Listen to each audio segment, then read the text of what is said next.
Saudi আরবের online platform system অকার্যকর হওয়ায় স্থবির হয়ে আছে ভিসা ইস্যু প্রক্রিয়া। এতে এখন পর্যন্ত 22,820 জন বাংলাদেশির ভিসা হয়নি। আর প্রথম দিন সৌদি যেতে পারেননি 7 জন হজ যাত্রী। তাদের পাঠাতে কাজ করছে ধর্ম মন্ত্রণালয় ও হাব।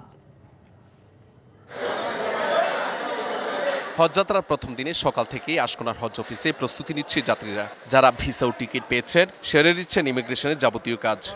আগে ইমিগ্রেশন দুইখানে হইতো, সৌদি এবং বাংলা দুই জায়গায়, এখন এক জায়গায় হচ্ছে।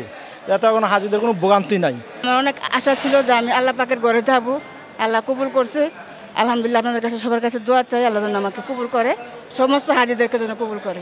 অনেকেই টিকিট পেয়েছেন, কিন্তু সৌদি আরবের অনলাইন প্ল্যাটফর্ম নুসুকের জটিলতায় ভিসা সময়মতো না হওয়ায় যেতে পারেনি নির্ধারিত ফ্লাইটে।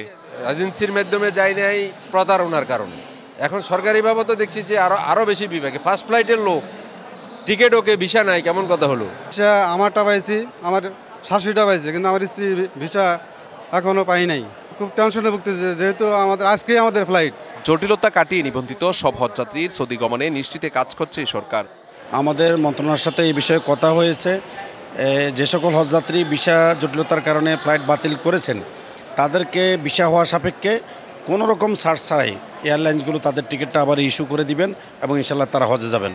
এজেন্সি থেকে কোনো ধরনের সংকট তৈরি করা হলে তাদের বিরুদ্ধে আইনগত ব্যবস্থা নেওয়ার কথা জানায় হজ অফিস। মূলত প্রধান দায়িত্ব পালন করছেন এই 70টি এজেন্সি। তো সেই 70টি এজেন্সিকে কিন্তু আমাদের সঙ্গে একদম কন্টিনিউয়াস যোগাযোগে রয়েছে। কোনো এজেন্সি কিন্তু এইভাবে গা ঢাকা দেওয়ার আসলে কোনো সুযোগ নেই। এর মধ্যে সৌদি আরবে পৌঁছাতে শুরু করেছেন হজযাত্রীদের বহনকারী ফ্লাইট। ফিরতি ফ্লাইটে করে 10 জুন থেকে দেশে ফেরা শুরু করবেন হজযাত্রীরা।